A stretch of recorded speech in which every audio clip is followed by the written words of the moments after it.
Soyez les bienvenus. Bienvenue sur ce plateau de KTO pour notre rendez-vous hebdomadaire face aux chrétiens, organisé en partenariat avec La Croix, avec Radio Notre-Dame, le réseau des radios RCF. Alors nous accueillons cette semaine le secrétaire national du Parti communiste français, Fabien Roussel. Bonjour, monsieur Roussel. Bonjour. Ça doit être un peu lourd de succéder à Georges Marchais, à Maurice Thorez, à Pierre Laurent. Et depuis 3 mois, vous êtes donc le secrétaire national du Parti communiste, député du Nord.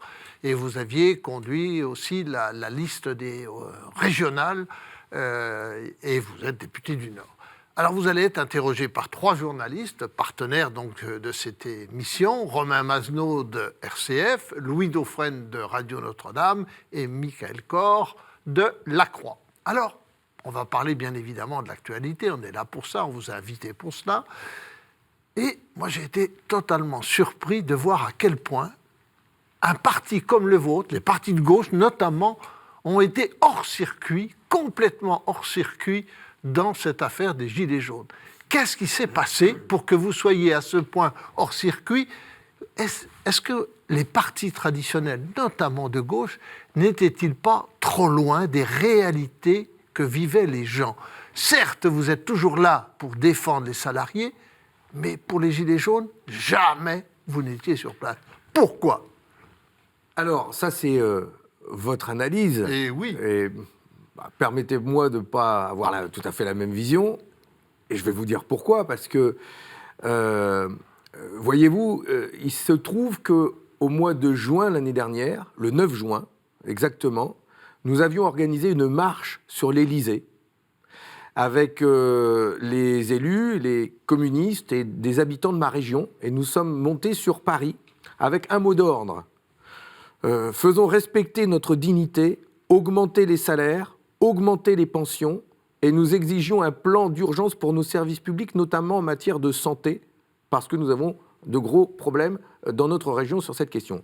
Et nous avions manifesté, nous étions plus de 2000, nous avons rencontré le Premier ministre, et nous avons demandé la hausse du SMIC, le rétablissement de l'ISF, etc., etc.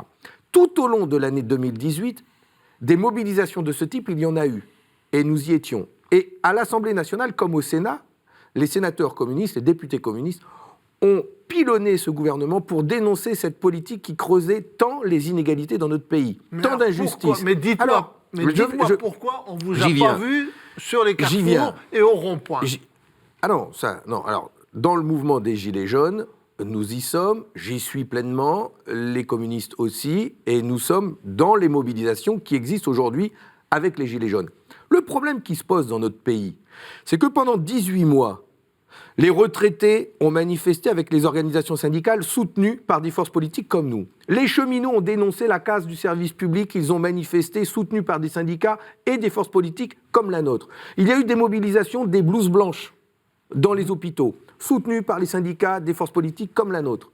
Jamais le gouvernement n'a voulu entendre ce qui montait dans le pays. Et il a fait le choix de ne pas écouter les organisations syndicales et les forces d'opposition comme la nôtre.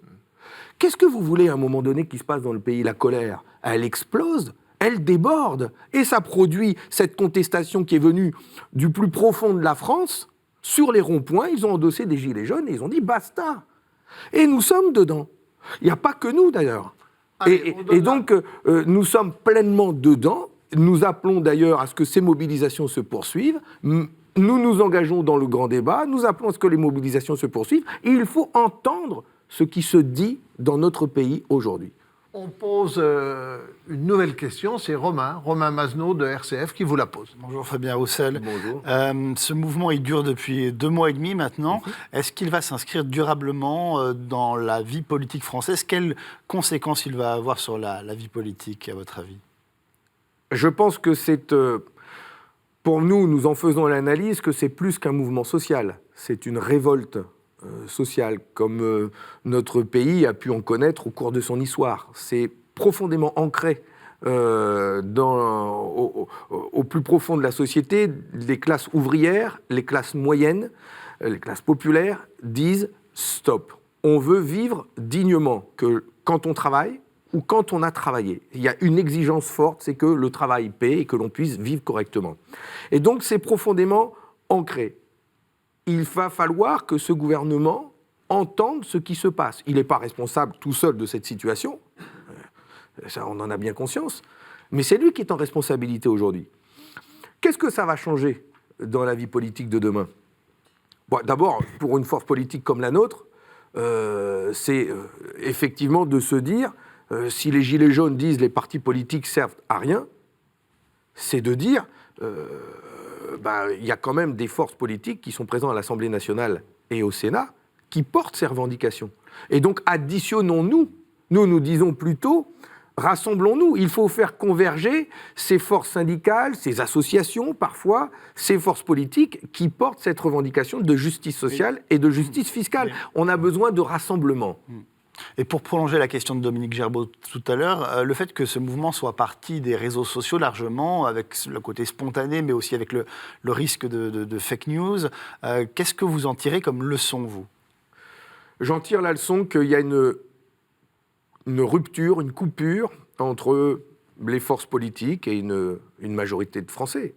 Mais quand il y a plus de 50% d'abstention aux élections législatives, régionales, cantonales, c'est grave. Les gens ne croient plus dans la politique. Les gens ne croient plus dans le fait qu'il y ait des organisations qui pourraient les représenter et bien les représenter. Ils sont même souvent dégoûtés par la politique. Et ça nous concerne. Ils sont même dégoûtés. Il y a une enquête Cevipof récemment qui montrait que plus des 3/4 des Français. Et c'est pour moi un grave danger pour la démocratie. Parce que tous ceux qui alimentent cette idée que les partis politiques ne servent à rien et les syndicats ne servent à rien, et que l'on pourrait tout résoudre d'ailleurs par les référendums, mais ceux qui alimentent effectivement qu'il n'y a plus de différence entre la gauche et la droite, eh bien, ça contribue à rejeter les partis politiques et à ne pas offrir de perspectives politiques.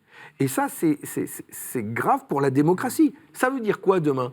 Plus de partis politiques, plus de syndicats. On fait comment ? Comment on organise la vie en société ? Comment on organise la défense de l'intérêt général ? C'est une vraie question quand même. Toujours sur l'analyse, quel est le symptôme le plus marquant, selon vous, que révèle cette crise ? Est-ce que c'est la fracture territoriale, la fracture sociale, démocratique ? Il y a de tout. C'est difficile de hiérarchiser ces priorités. Ce que l'on entend fortement, c'est justice fiscale, justice sociale, démocratie. Et ça vient de manière aussi forte les unes que les autres, ces idées. Il y a vraiment le besoin que quand on travaille, on puisse vivre dignement. Ça, il y a une exigence forte qui monte là-dessus. Et je le comprends. Aujourd'hui, quand on gagne le SMIC ou un peu au-dessus du SMIC, on ne vit pas correctement. Le SMIC n'a à peine évolué, les factures augmentent, on ne peut plus élever ses enfants correctement, avoir accès aux loisirs, au sport, c'est vivre ça. Alors vous réclamez un coup de pouce du SMIC, l'annonce d'Emmanuel Macron en décembre d'une augmentation de 100 € par personne touchant le SMIC, essentiellement par une accélération de la hausse de la prime d'activité, pour vous ce n'est pas suffisant ? Non, c'est même honteux. C'est même honteux parce que d'abord c'est une allocation. Pour avoir droit à cette soi-disant hausse du SMIC, il va falloir s'adresser à la CAF. Calculer en fonction du revenu fiscal du foyer, ça va pénaliser les femmes. Parce que quand dans un couple, l'homme gagne plus que madame, ce qui est souvent le cas, madame n'aura pas accès à sa hausse, soi-disant hausse du SMIC, puisque le revenu du foyer prendra en compte les deux revenus. Et ensuite, cette hausse du SMIC versée par la CAF, elle ne cotise pas à la retraite, elle ne cotise pas au chômage ou à la sécurité sociale.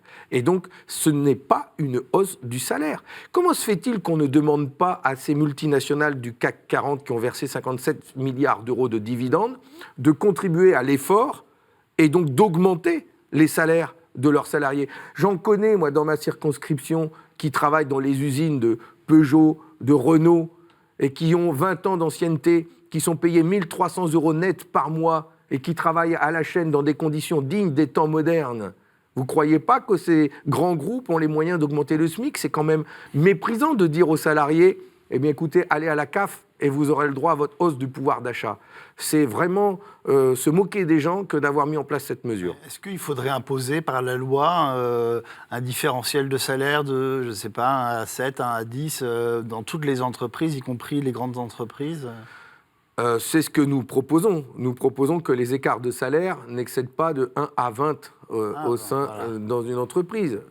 Mais aujourd'hui, vous avez vu les écarts de salaire aujourd'hui. C'est entre 1 à 400. Vous avez vu le salaire de Carlos Ghosn, 20 millions d'euros par an. Et il se permet en plus de dire que ce n'est pas assez et qu'il s'est domicilié fiscalement aux Pays-Bas pour être encore exonéré d'impôts sur ses revenus astronomiques. Mais comment voulez-vous que cela ne suscite pas tant de colère chez ceux qui travaillent durement et qui sont mal payés de ce travail ? Et donc aujourd'hui, il y a besoin de justice fiscale, de justice sociale, et que l'on ait le sentiment que tout le monde participe à l'effort de redressement des comptes de la nation, tout simplement. Tout le monde doit participer à l'effort. Et on a le sentiment que ce sont les mêmes qui payent.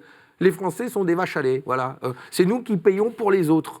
Le fait que Emmanuel Macron ait fermé la porte à un retour de l'ISF, pourquoi vous êtes si attaché à cet impôt ? C'est vraiment pour la justice fiscale ou c'est plus sur le symbole que... Ah oui, alors à chaque fois j'entends ça, j'entends cette question, j'entends ce mot symbole claquer sur l'ISF. L'ISF, ça veut dire impôt de solidarité sur la fortune. Ce n'est pas une affaire de symbole, c'est une affaire de solidarité qui manque tant dans notre pays. L'ISF, le rétablir, c'est ramener 3,5 milliards dans les comptes de la nation, dans le budget de l'État. 3,5 milliards pour répondre aux besoins de la population. 3,5 milliards, c'est la possibilité d'augmenter de 1 600 € par mois les 2 milliards de personnes payées au SMIC, notamment dans la fonction publique. D'accord ? Et donc, ce n'est pas une affaire de symbole, c'est une affaire d'augmenter le budget de l'État pour répondre aux besoins de notre pays, d'investir dans des services publics. On a besoin d'un plan d'urgence pour nos hôpitaux, qui ne sont plus en état aujourd'hui. Et donc, ça fait partie des mesures de redistribution sur laquelle s'est construite la France jusqu'à maintenant. Liberté, égalité, fraternité. Eh bien, derrière ces mots, il y a la solidarité. Et l'impôt de solidarité sur la fortune a été créé pour cela en 81. D'ailleurs, c'était Georges Marchais qui l'avait mis dans sa campagne. À l'époque, il avait dit, au-dessus de 40 000 francs, on prend tout. Et il avait fait monter cette idée d'impôt de solidarité sur la fortune. Et Mitterrand l'a mise en œuvre en 81, et il a fallu Emmanuel Macron en 2017 pour le faire tomber. Et c'est pour ça que nous avons dit, c'est un président des riches, c'est le budget des riches, il fait des cadeaux aux plus riches, et il demande aux retraités d'accepter la hausse de la CSG et le gel des pensions. Vous parliez des services publics, vous réclamez, je crois, un moratoire sur la fermeture des services publics. Alors dit comme ça, beaucoup de gens peuvent être d'accord.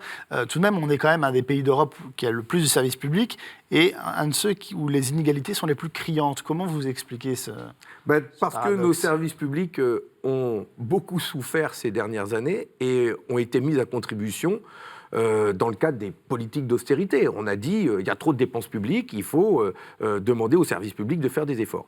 Il n'y a pas que nous qui demandons le moratoire. J'ai lu le dernier communiqué de l'Association des maires ruraux de France. Ces maires des petites communes de nos villages, qui sont majoritaires en France, 35 000 communes de moins de 3 000 habitants.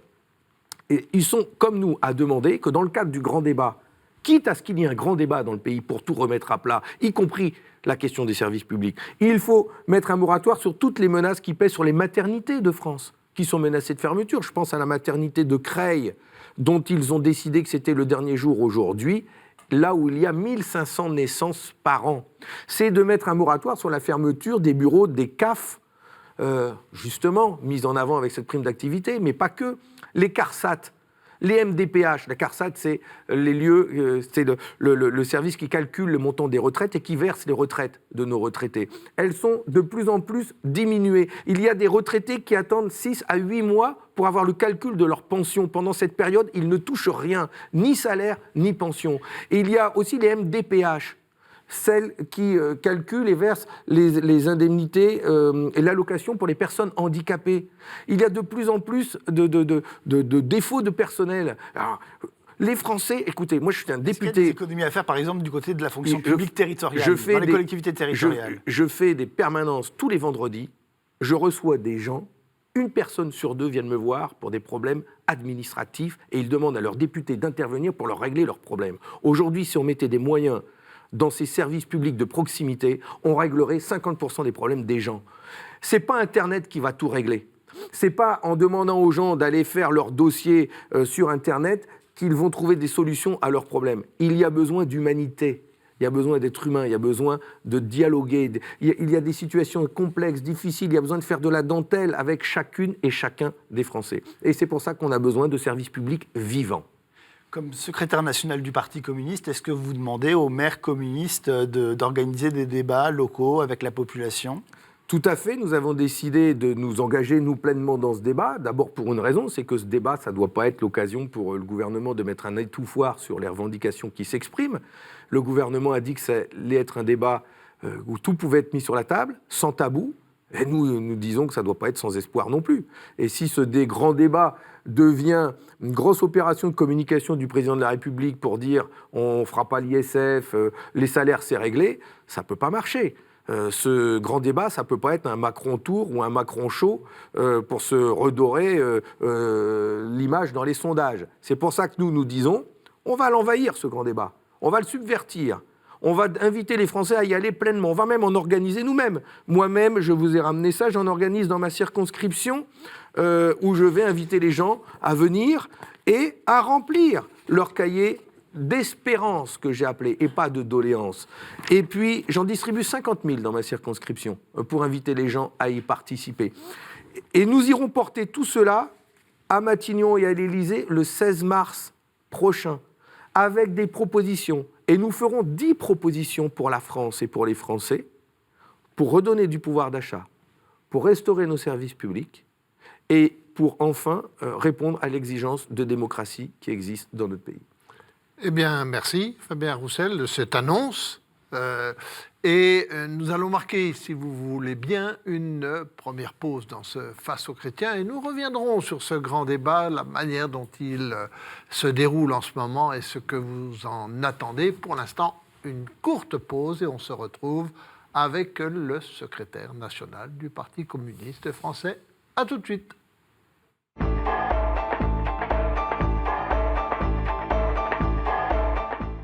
On se retrouve pour la deuxième partie de ce Face aux chrétiens, organisé en partenariat avec La Croix, Radio Notre-Dame et RCF. Et nous avons comme invité aujourd'hui le secrétaire national du Parti communiste, successeur de Maurice Thorez, de Georges Marchais, et avant lui, de Pierre Laurent. Et il est interrogé par 3 journalistes partenaires, Louis Dauphren de Radio Notre-Dame, Romain Mazenot de RCF et Michael Cor de La Croix. Et c'est Louis Dauphren qui va poser la première question. Mais avant, j'ai envie de vous poser une question. On va parler du grand débat, justement. Et vous nous disiez que vous étiez prêt à en organiser. On sent dans les premiers grands débats qui ont eu lieu, dans les petites villes, justement, qu'il y a un besoin de renouvellement de notre système politique. La Ve République a bien résisté jusqu'à présent. Elle a été utile. Elle semble usée pour un certain nombre de Français. Quelle est, à votre avis, la mesure essentielle qu'il faudrait prendre, vous, en tant que secrétaire national du Parti communiste, la mesure essentielle pour redonner confiance dans nos institutions et, de ce fait aussi, dans le personnel politique? Quelle est la mesure que vous préconisez, avant même d'organiser le grand débat? Vous me posez une colle, parce que une mesure, ça me paraît compliqué. Une mesure, ça me paraît compliqué. Parce qu'il me vient plusieurs idées en tête pour restaurer une nouvelle République. Nous pensons, nous, au Parti communiste, que la Ve République a bien travaillé, a bien œuvré, qu'elle vient de fêter ses 60 ans et qu'elle a peut-être droit à une bonne retraite bien méritée. Et il est temps de créer les conditions d'une 6e République pour restaurer, revivifier cette démocratie.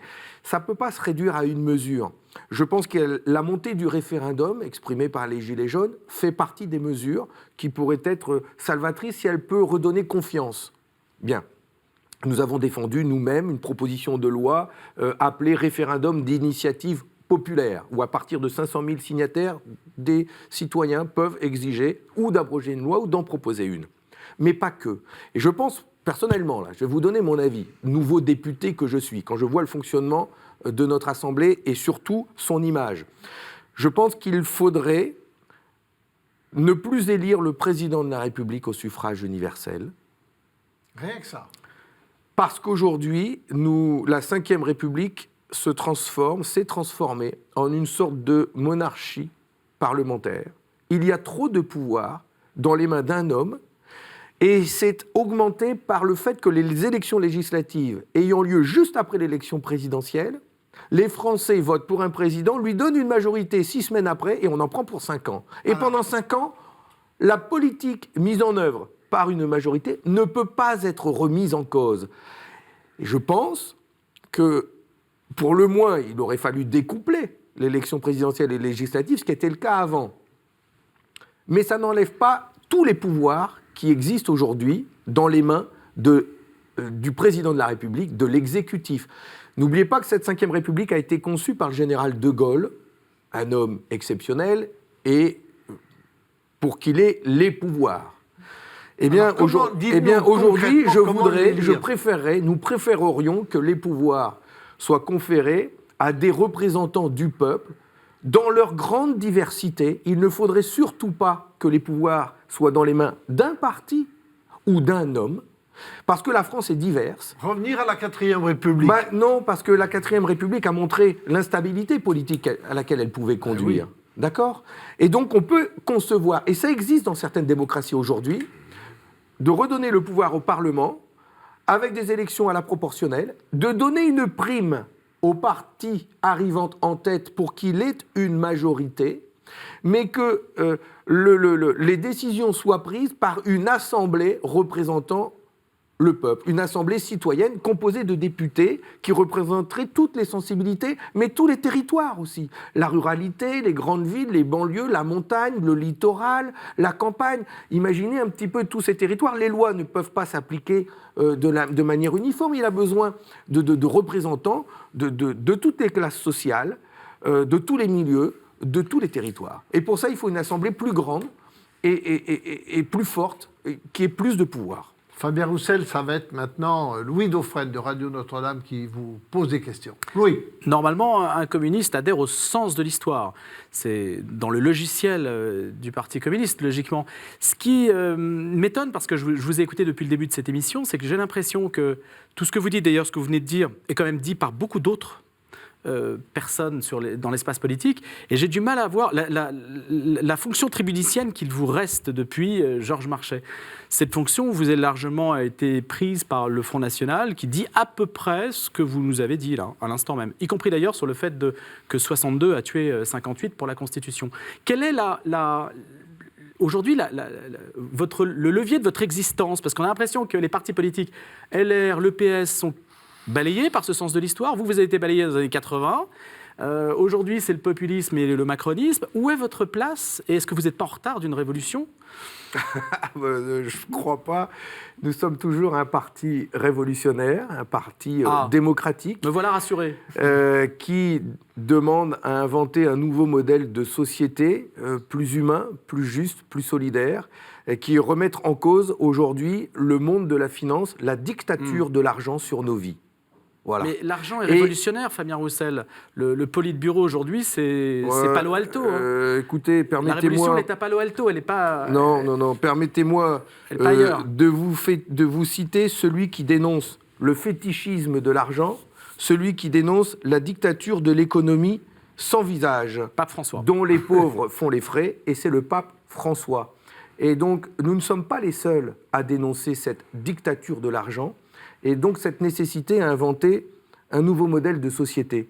Et pour cela, oui, c'est une révolution que d'inventer un nouveau modèle de société qui réponde aux besoins d'humanité, pas pour revenir en arrière. Vous me citiez juste avant, le Front National ne veut pas remettre en cause la Ve République, il la défend. Le Front National n'est pas pour restaurer l'impôt de solidarité sur la fortune. Il n'est pas non plus pour la hausse du SMIC. Il ne défend pas la classe ouvrière comme nous la défendons. Et le Parti communiste a peut-être perdu de son influence au travers des modes de scrutin nationaux. On a été absent des 2 dernières élections présidentielles, et c'est peut-être des erreurs que nous avons commises. Mais nous sommes aujourd'hui un parti fort de ces 50 000 adhérents dans tout le territoire. Ces 7 000 élus dans des communes où nous œuvrons, où nous travaillons au service de tous, dans l'intérêt général. Et nous travaillons avec d'autres, dans un esprit donc de rassemblement collectif, sans regarder les étiquettes en face.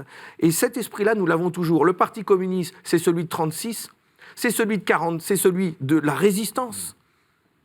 C'est celui de 45 qui a œuvré avec le général de Gaulle à la reconstruction de la France. C'est celui qui s'est battu contre les colonies, contre les guerres, contre la guerre du Vietnam, contre l'apartheid. Et je suis, moi, un de ces militants qui a adhéré pour la libération de Nelson Mandela et pour mener ce combat contre l'apartheid. Ces combats pour la paix, contre le surarmement, ce sont des combats qui n'ont jamais été autant d'actualité. Et nous sommes, nous, à la pointe de ces combats. Et nous en sommes fiers. Mais est-ce qu'il n'y a pas, juste quand même sur la dimension de l'argent, est-ce que l'argent n'est pas le levier? Vous ne m'avez pas répondu là-dessus, parce que Karl Marx avait bien vu la dimension révolutionnaire de la bourgeoisie. Le fait que la bourgeoisie va faire avancer. Elle arrive à un stade de l'histoire qui aurait dû normalement être remplacé par le prolétariat. Ce remplacement n'a pas eu lieu. Et aujourd'hui, on a toujours une bourgeoisie qui tient, plus que jamais peut-être, les rênes de l'argent et qui fait avancer l'histoire aussi à sa manière vers de nouvelles révolutions, des révolutions sociétales, des révolutions scientifiques. Et là, vous n'êtes pas présent sur ce terrain-là. Alors bon, ne dites pas ça à apparemment, moi, je vous pose qui une suis question. député, membre de la commission des finances et qui mène le combat contre l'évasion fiscale et pour une meilleure répartition des richesses, avec mon camarade Éric Bocquet au Sénat. Nous ne sommes pas les seuls d'ailleurs sur ce créneau, mais nous sommes devenus et reconnus comme des spécialistes sur cette question. Vous me parlez de la bourgeoisie, qui peut faire avancer le progrès à sa manière. Je ne le conteste pas. Je ne parle pas d'eux, moi. Moi, je parle de l'infime minorité, ces 1% qui captent 50% des richesses. Vous avez vu les derniers rapports d'Oxfam, notamment, sur ces 8 milliardaires qui détiennent autant que la moitié de l'humanité. En France, les 8 milliardaires français détiennent autant que les 30% des Français les moins riches. C'est contre ça que je me bats. Si on veut réduire les inégalités, il faut bien qu'il y ait plus de partage. Le problème aujourd'hui, c'est que le travail ne paye pas, mais que le capital rapporte énormément. Mais il rapporte à une infime minorité. Même les professions libérales, les commerçants, les artisans, les petites entreprises, les chefs de petites entreprises se plaignent, ils sont victimes de ce système financier ultra-libéral. Est-ce qu'il est bourgeois, lui? Bourgeois, il possède son outil de production. Est-ce qu'il est bourgeois? Oui, mais il souffre aussi de ce système ultra-libéral. Il en souffre. Et je pense qu'il y a, besoin de travailler ensemble pour remettre en cause ce système. On n'aura pas des intérêts communs peut-être à la fin, mais en tout cas aujourd'hui, on a un intérêt commun à avoir, c'est de remettre en cause ce système où c'est effectivement l'argent qui commande tout, mais au service d'une infime minorité et qui pénalise toutes les classes de la société, y compris cette classe dont vous me parlez. Fabien et donc, Roussel, chez les Gilets jaunes, il y a une classe moyenne qui s'exprime. Quand je vais dans les manifestations des Gilets jaunes, je finis là-dessus. Oui. Je vois cette image. Pas tellement du Nord, d'ailleurs, plutôt du Sud, les Gilets jaunes. Ah non, bah alors venez dans le Nord. Je vais vous inviter, vous allez les voir. On ne va pas faire une querelle non, entre le... mais je les vois, moi, des ouvriers que je connais manifester aux côtés, et eux, je les reconnais, de bourgeois, bien habillés sur eux, mais en colère contre ce système. Et ils ont tous le gilet jaune. Et donc, il y a effectivement une révolte sociale, comme en 1789, où c'est monté de la paysannerie, mais c'est les bourgeoisies qui ont mené le combat. Eh bien, aujourd'hui, je pense qu'il y a, il y a là un ferment de même nature. Dites-moi, j'aimerais qu'on revienne sur le débat national. Vous nous disiez que vous étiez prêt à y participer, que vous allez organiser des débats, et vous nous disiez aussi que vous étiez favorable à une forme de référendum. Est-ce que ce référendum d'initiative citoyenne ne comporte pas de graves risques? Est-ce qu'on ne pourrait pas revenir sur la peine de mort, sur un certain nombre de thèmes, de sujets qui ont fait l'objet d'une adhésion dans la population française? Est-ce que ce référendum, c'est pas prendre un risque tout de même? Et est-ce qu'il y a des thèmes sur lesquels vous ne voulez pas soumettre, qu'ils soient soumis au référendum? Vous avez raison.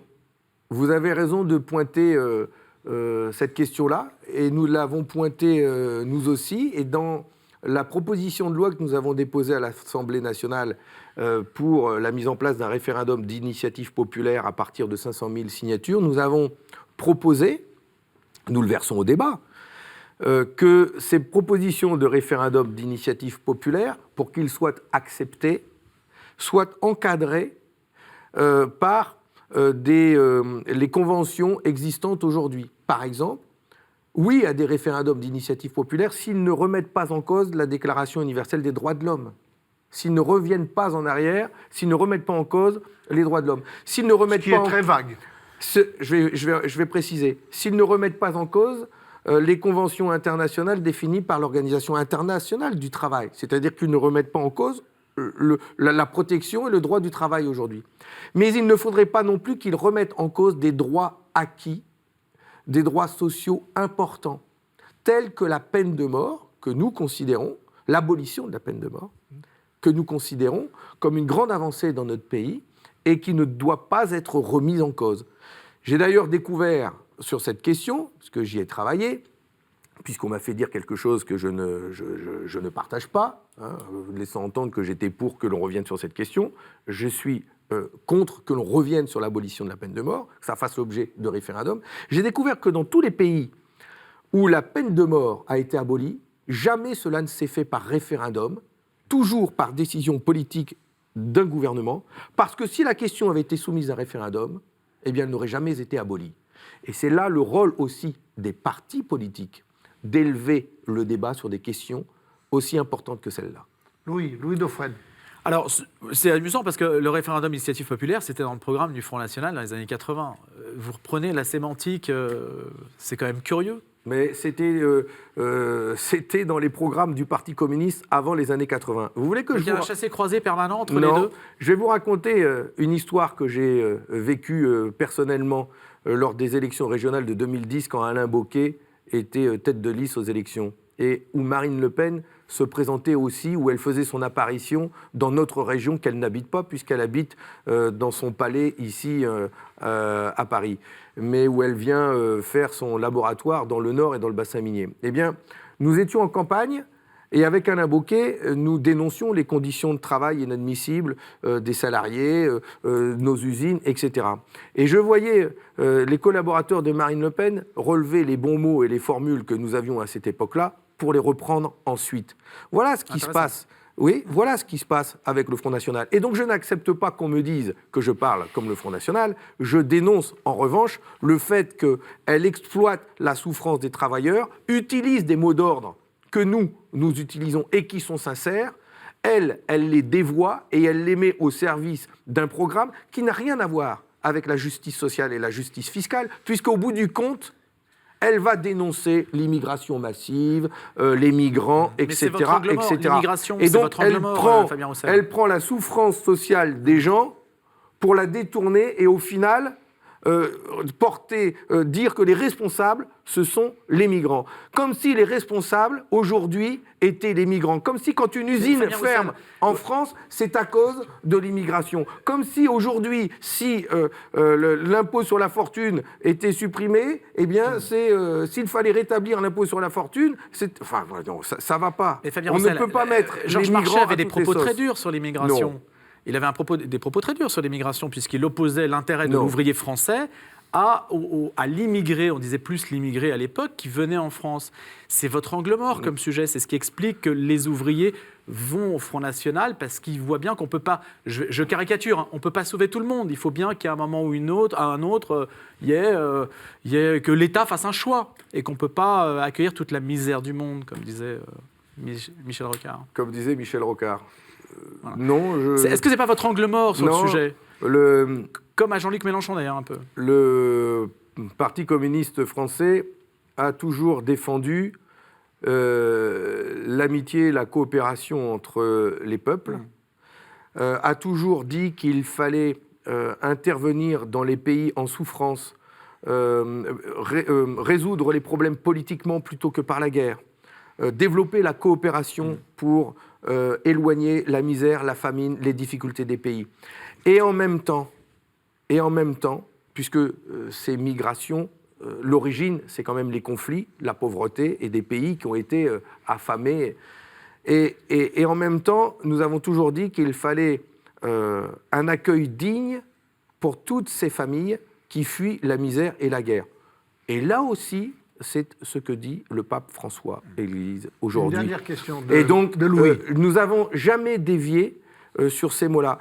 Et moi, je fais toujours référence aux chiffres du HCR, le Haut Commissariat aux réfugiés, qui, en l'espace de 13 ans, depuis 2005 jusqu'à 2018, a vu le nombre de déplacés dans le monde augmenter de 49 millions de personnes. En plus, aujourd'hui, il y a 68 millions de personnes déplacées dans le monde. Tous les ans, c'est un chiffre record. Et nous, la France, pas nous communistes, la France dirait inadmissible, quotas, frontières, barrières, etc. Où est l'humanité ? Où est l'humanité ? Une courte question. Allez. Cahier d'espérance, je trouve intéressant ce mot d'espérance. Qu'est-ce que vous mettez dedans ? Parce que souvent, ce mot est associé à un vocabulaire chrétien. Qu'est-ce que vous mettez dedans ?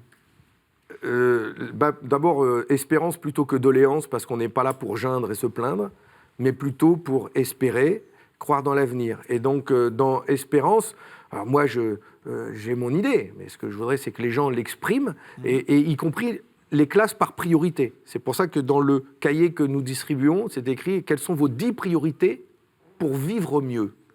Pour vivre mieux. Et nous plaçons en tête des priorités la hausse du pouvoir d'achat. La hausse du pouvoir d'achat. Et donc, ça veut dire augmenter les salaires et augmenter les pensions dans le public comme dans le privé.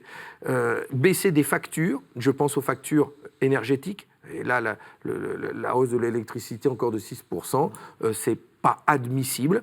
Et donc, c'est tous ces leviers-là que nous devons utiliser pour vivre mieux. Et après, bien sûr, il faut changer de modèle économique, mais ça, c'est un autre débat de fond. Mais s'il y avait des mesures à prendre immédiatement, l'urgence, c'est la question du pouvoir d'achat. Merci Fabien Roussel. Nous allons marquer maintenant une nouvelle pause dans ce Face aux chrétiens et nous nous retrouverons dans un très court instant avec le secrétaire national du Parti communiste français. À tout de suite.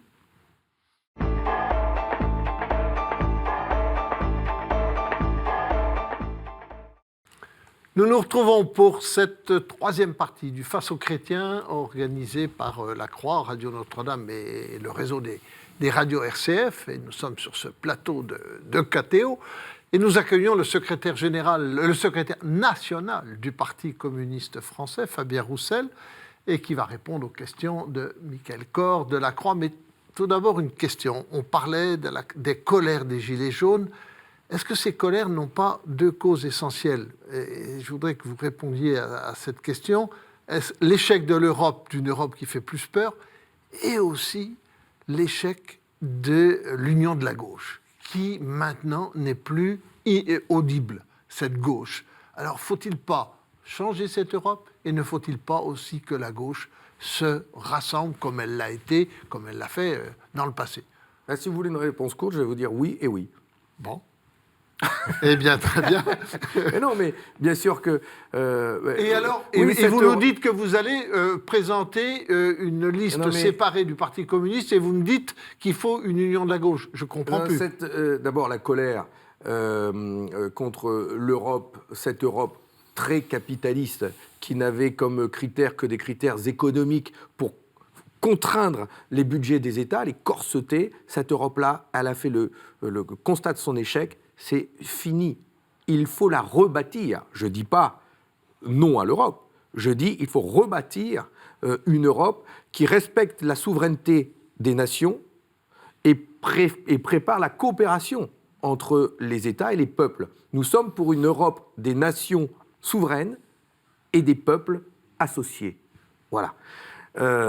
Donc, respecter la souveraineté des pays, l'indépendance de la France dans ses choix économiques et en même temps travailler et coopérer ensemble. Concernant les élections européennes, ce que je viens de vous dire d'une Europe des nations et des peuples souverains et associés. Nous avons défendu cette vision de l'Europe depuis 1979, date des premières élections européennes. Il y a toujours une liste du Parti communiste français qui s'est distinguée à gauche pour contester cette construction européenne.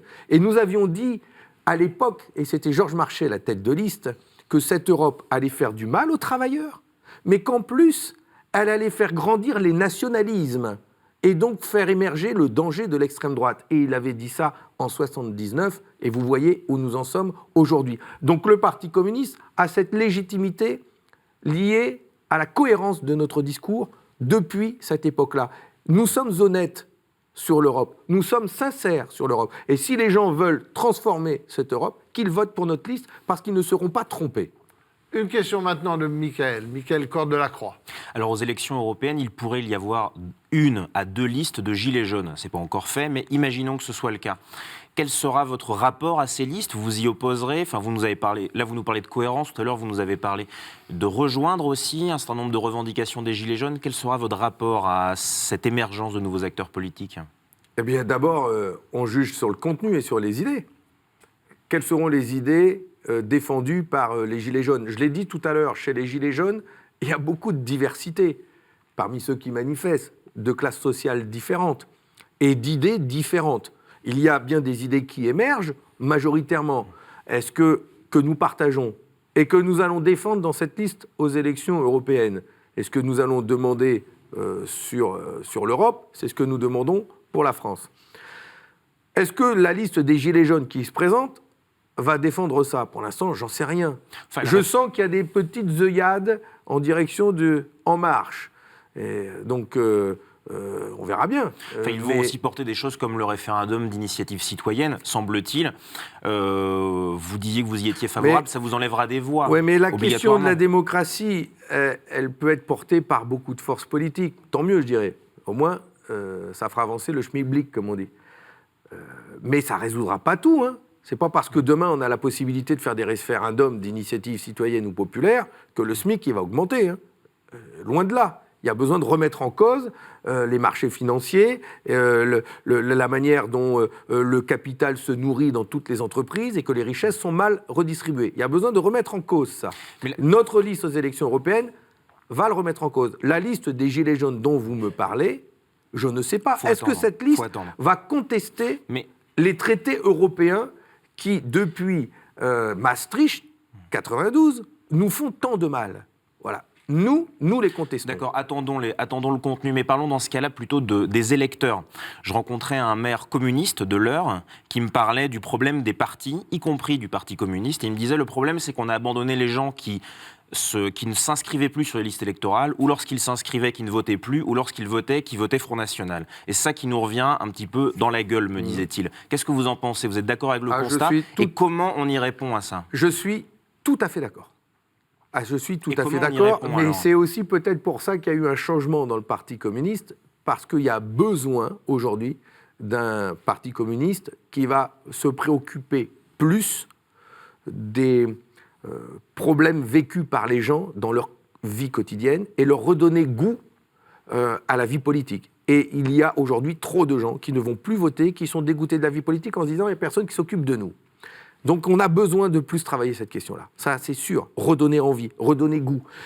Les Gilets jaunes, je les vois comme ça. Je me dis, on n'a jamais autant parlé de politique que depuis que ce mouvement est né. Et ça, c'est bien. Moi, je salue ça, tant mieux. Mais les Gilets jaunes que j'ai vus, qui sont venus d'ailleurs à ma cérémonie des vœux il y a 2 jours, m'ont dit, on ne se reconnaît pas dans la liste des Gilets jaunes qui se construit. Parce que chez nous, chez les Gilets jaunes, il y a des gens, il y a des communistes, il y a des socialistes, parfois il y a même des gens d'extrême droite qui ont mis le gilet jaune.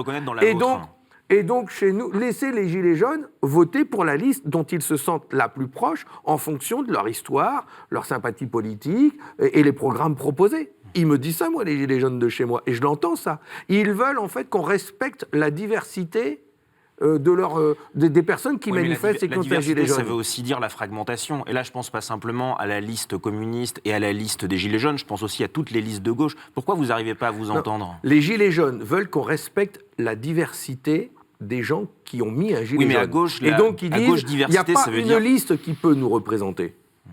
Et nous, avec notre liste, nous n'avons pas la prétention de nous adresser à tous les gilets jaunes. Nous ne sommes pas d'accord sur tout. Il y a beaucoup de diversité chez eux, y compris dans les idées qui sont exprimées. Nous avons un programme, une idée, des propositions que nous versons au débat pour les Français, et puis à eux de choisir entre ceux qui vont défendre les traités européens et ceux qui vont les contester en disant « il faut sortir de l'Union européenne, c'est le Frexit », Front National, et nous qui disons « il faut restaurer la souveraineté des pays, la souveraineté de la France, et en même temps changer l'Europe de l'intérieur pour une Europe progressiste, humaine ». Notre slogan, c'est « l'Europe des gens ». Pas de l'argent. Mais ça veut dire que l'union de la gauche, on peut déjà d'ores et déjà faire une croix dessus. L'union de la gauche, sur quel projet ? Sur quel projet ? À l'Assemblée nationale, ça ne vous pose pas de problème pour Mais co-signer à l'Assemblée avec le nationale- PS et avec LFI des motions de censure, des Tout à saisines fait. du Conseil Tout à constitutionnel. fait. Je reprends juste ce que disait Valérie Rabault, présidente du groupe socialiste à l'Assemblée nationale, que nous avions reçu dans cette émission, qui parlait de vous. On travaille bien ensemble. J'apprécie énormément Fabien Roussel. Il est très malin, très très malin, politiquement et humainement. Je suis contente qu'il soit devenu le nouveau secrétaire national du PCF. Pourquoi vous n'arrivez pas à vous entendre ? Eh bien, avec Valérie Rabault, avec le groupe socialiste de l'Assemblée nationale, nous avons voté beaucoup de choses ensemble. J'ai signé la pétition qu'ils ont lancée pour le rétablissement de l'ISF. Nous aurions pu la faire nous-mêmes. Ils l'ont fait. On soutient. Il n'y a pas de concurrence sur des sujets comme cela. On les partage. On mène des combats en commun là-dessus. C'est là-dessus qu'on doit faire le rassemblement et l'union. On a des divergences. Sur la hausse du SMIC, ils ne se sont pas prononcés de manière très favorable à ce qu'il y ait une vraie hausse du SMIC et un vrai coup de pouce au SMIC. À tel point que sous le gouvernement Hollande, il n'y a pas eu de hausse du SMIC depuis 2012. Donc on voit bien qu'il y a une fracture. Vous me dites, l'union de la gauche.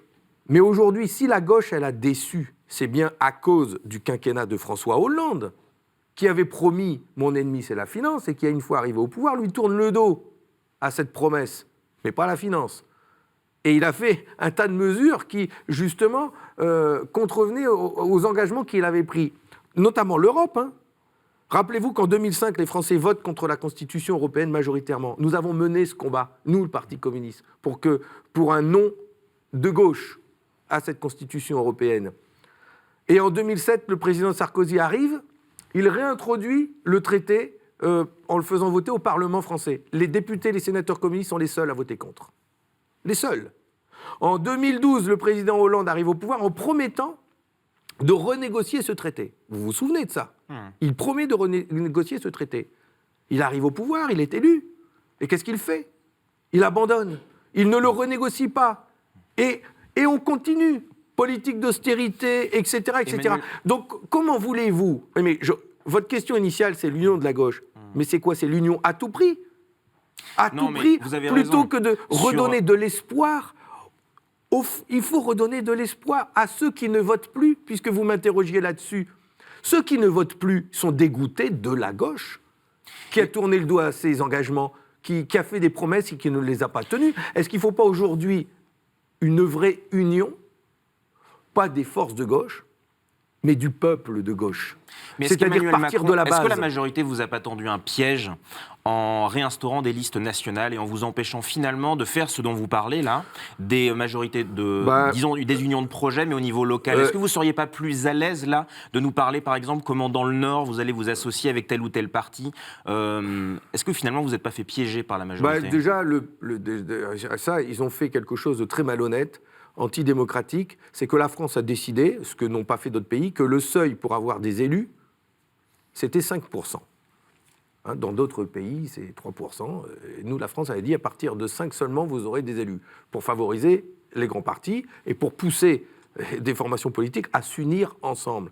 Et quand on s'unit ensemble pour avoir des élus, au lieu de se rassembler sur des contenus, excusez-moi, mais ça ne donne pas envie aux gens de se retrouver derrière une liste, quand bien même c'est l'union des forces de gauche. Il faut donner du sens. On est aujourd'hui en perte de sens à gauche, en perte de repères. Or, moi, je considère que le Parti communiste français, à gauche, ça a du sens. Et que si aujourd'hui, nous sommes aussi mal en point, c'est peut-être aussi parce que le Parti communiste est devenu très faible. Ce n'était pas la même politique à gauche quand le Parti communiste faisait 15%. Parce qu'on pouvait avoir des débats à gauche avec le Parti socialiste et on pesait dans ces débats. Aujourd'hui, nous sommes tellement affaiblis eh bien, que la gauche a dérivé vers le libéralisme. Et c'est peut-être ça qui nous a fait tant de mal. Alors si on avait un Parti communiste plus fort, ça redonnerait des couleurs à la gauche. Michael Corr. Parlons peut-être une seconde du Parlement européen, de votre projet éventuellement sur ces institutions, comment vous envisagez qu'elles fonctionnent mieux. Aujourd'hui, au Parlement européen, il y a un débat sur la transparence, sur une loi sur une loi qui régirait les relations entre les élus et les lobbies, avec cette idée qu'un élu, un parlementaire européen qui rédige par exemple un rapport, devrait dire qui est-ce qu'il a rencontré. Cette loi, elle est votée, c'est un vote à bulletin secret. Donc en termes de transparence, on peut quand même se poser la question, comment vous envisagez, qu'est-ce que vous pensez déjà de ce débat sur la transparence, qui est quand même une critique que l'on fait souvent aux institutions européennes. Une réponse assez courte. Vous avez entièrement raison, je partage tout à fait. Mais comment on fait ? Comment on fait ? C'est qu'on ne fait pas de vote à bulletin secret. Et ensuite, le Parlement européen doit avoir plus de pouvoir et doit être. C'est-à-dire, ce n'est pas la Commission européenne qui doit décider. La Commission européenne, ce sont des commissaires européens non élus. Il faut redonner du pouvoir au Parlement européen et libérer le Parlement européen du poids des lobbying qui viennent polluer tous les débats. Et il faut que les groupes, les députés européens s'engagent, déclarent qui ils reçoivent, avec qui ils discutent, avec qui ils mangent. Voilà, c'est comme ça, il faut, et puis... même dans l'ascenseur.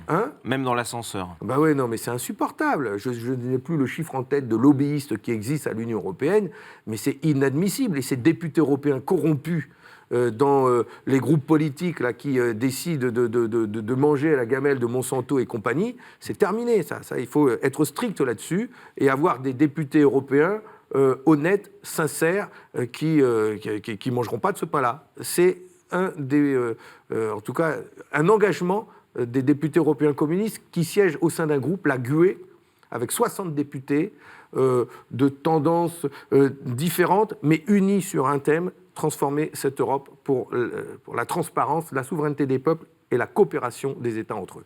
Eh bien, grand merci. Grand merci, Fabien Roussel, de nous avoir présenté votre vision de l'Europe et ce que feront les députés européens communistes. En tout cas, c'est la fin de ce Face aux chrétiens. Nous remercions à la fois les journalistes et vous, secrétaire national du Parti communiste. Nous nous retrouvons bien évidemment dans une semaine pour un nouveau Face aux chrétiens et nous aurons comme invité Jacqueline Gourault, qui est la ministre justement chargée de mettre un peu d'huile dans les rouages entre le pouvoir politique et les collectivités locales, dont elle est d'ailleurs issue puisqu'elle a été maire d'un tout petit village. À bientôt, à la semaine prochaine. Merci de votre attention.